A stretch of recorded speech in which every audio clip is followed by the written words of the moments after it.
আপনারা দেখছেন news now, খবরের নতুন ভাষা। বেহাল দশা উত্তর ত্রিপুরার যুবরাজনগর বিধানসভা এলাকার পূর্ব তিলথইস্থিত বেতাঙ্গী শিশু রক্ষণাগারের মূল বাড়ির ভগ্নপ্রায় ভবন সহ একাধিক দুরাবস্থায় অসন্তোষ তৈরি হয়েছে অভিভাবক মহলে। অবিলম্বে শিশু রক্ষণাগারের সংস্কার করে শিশুদের নিরাপদ পরিবেশ নিশ্চিত করার দাবি তুলেছেন এলাকাবাসী। ত্রিপুরা সমাজ কল্যাণ ও সমাজ শিক্ষা দপ্তরের অধীন যুবরাজনগর বিধানসভা এলাকার পূর্ব তিলথইস্থিত বেতাঙ্গী ক্রেশ সেন্টারের বেহাল দশা ঘিরে চরম ক্ষোভ ছড়িয়েছে অভিভাবক এবং এলাকাবাসীর মধ্যে। শ্রমজীবী এবং দিনমজুর পরিবারের ছোট শিশুদের নিরাপদে রাখার উদ্দেশ্যে গড়ে ওঠা এই কেন্দ্রটি বর্তমানে নিজেই নিরাপত্তাহীন হয়ে পড়েছে বলে অভিযোগ। স্থানীয়দের দাবি, শিশু রক্ষণাগার কেন্দ্রে একাধিক ফাটল, খসে পড়ছে প্লাস্টার, টিনের ছাদে বড় বড় ছিদ্র এবং সিলিং না থাকায় সামান্য বৃষ্টিতেই ঘরের ভেতরে পড়ছে জল। এমনকি ছাদের কাঠামো অত্যন্ত জীর্ণ হয়ে পড়েছে, যা যে কোনো সময় বড় দুর্ঘটনার কারণ হতে পারে।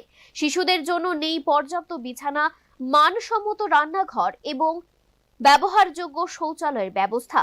বিদ্যুৎ সংযোগ না থাকায় গরমের দিনে ছোট ছোট শিশুদের চরম দুর্ভোগ পোহাতে হচ্ছে।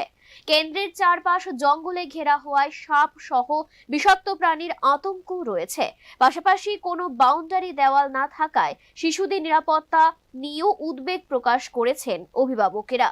বর্তমানে মাত্র একজন ওয়ার্কার এবং একজন হেল্পারের ওপর নির্ভর করেই প্রায় 25 জন শিশুর দেখভাল চলছে। এত কম জনবলে শিশুদের সঠিক পরিচর্যা সম্ভব নয় বলেই অভিমত স্থানীয়দের। রেগুলার তারা আইয়ে তো না আইয়ে আর কি বারে কি খাওয়ান দেবে তাহলে? বুধবারে সবজি ভাত, বৃহস্পতিবারে পায়েস, চালের পায়েস, সুজির পায়েসও আছে, তারপরে ফ্রাইড রাইসও আছে, শুক্রবারে ফ্রাইড রাইস, বৃহস্পতিবারে পায়েস, শুক্রবারে তো আবার ফ্রাইড রাইস,